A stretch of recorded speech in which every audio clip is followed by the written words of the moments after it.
আসসালামু আলাইকুম everyone, welcome back to my channel Tamanna's world.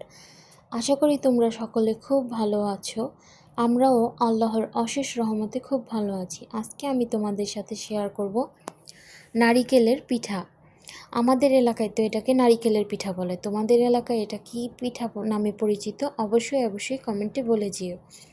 এখানে প্রথমে নারকেলের মধ্যে তেজপাতা, এলাচ, দারচিনি এবং পরিমাণ মতো চিনি দিয়ে ভালো করে কিছুক্ষণ মেখে নিয়েছে।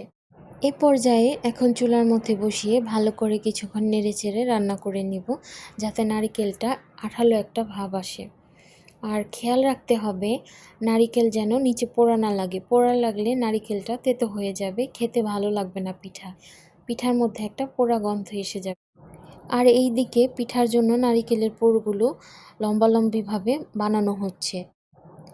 তোমরা কে কে এই পিঠা খেতে পছন্দ করো অবশ্যই কমেন্টে বলে যাবে। আর এইদিকে পিঠা বানানোর জন্য চালের গুঁড়ি সিদ্ধ করে নিচ্ছে। আর খেয়াল রাখতে হবে গুঁড়িটা যেন ভালো করে সিদ্ধ হয়। আর গুঁড়ি সিদ্ধ হয়ে গেছে, এখন এই গুঁড়িগুলো ভালো করে মথে নিচ্ছে। এ পর্যায়ে আমরা এখানে পিঠা বানানোর জন্য রুটি বেলে নিচ্ছি। আর একে একে সব রুটি এভাবে বেলে নিব। একদিকে রুটি বানানো হচ্ছে আর অন্যদিকে পিঠা কাটা হচ্ছে। চলো তোমাদের সাথে শেয়ার করি কিভাবে পিঠাগুলো কেটে নিচ্ছে আমার মা। প্রথমে একটি রুটির মধ্যে নারিকেলের পুর দিয়ে তার মধ্যে হাত দিয়ে চেপে চেপে একটি কাটারের সাহায্যে কেটে নিল। আর দেখো কি সুন্দর হচ্ছে পিঠাগুলো। একে একে সব পিঠা এভাবে বানিয়ে নিচ্ছে। আর রুটিটা দেখো মাশাল্লাহ খুবই সুন্দর হয়েছে। এই রুটিটা আমার ভাবি বানিয়েছে। সে কিন্তু খুব সুন্দর করে রুটি বানায়। আর অন্যদিকে পিঠাগুলো এখন ভেজে নিব।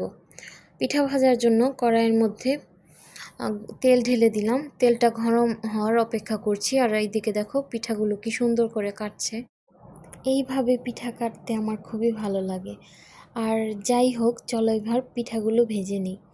এখানে পিঠা ভাজার জন্য তেল গরম হয়ে গেছে। আর একে একে সব পিঠা দিয়ে লো আঁচে ভেজে নিব। হাই হিটে যদি দিই তাহলে পিঠাগুলো পুড়ে যাবে, আর লো হিটে আস্তে আস্তে ভাজলে পিঠাগুলো খুব সুন্দর একটি কালার আসবে আর মচমচে হবে। তোমরা কে কোথা থেকে আমার ভিডিওটি দেখছো অবশ্যই কমেন্টে জানিয়ে যাবে।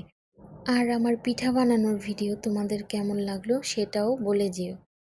আর আমার ভিডিওটি যদি তোমাদের ভালো লেগে থাকে অবশ্যই লাইক, কমেন্ট, শেয়ার এবং একটি সাবস্ক্রাইব করতে ভুলবে না। ধন্যবাদ সবাইকে।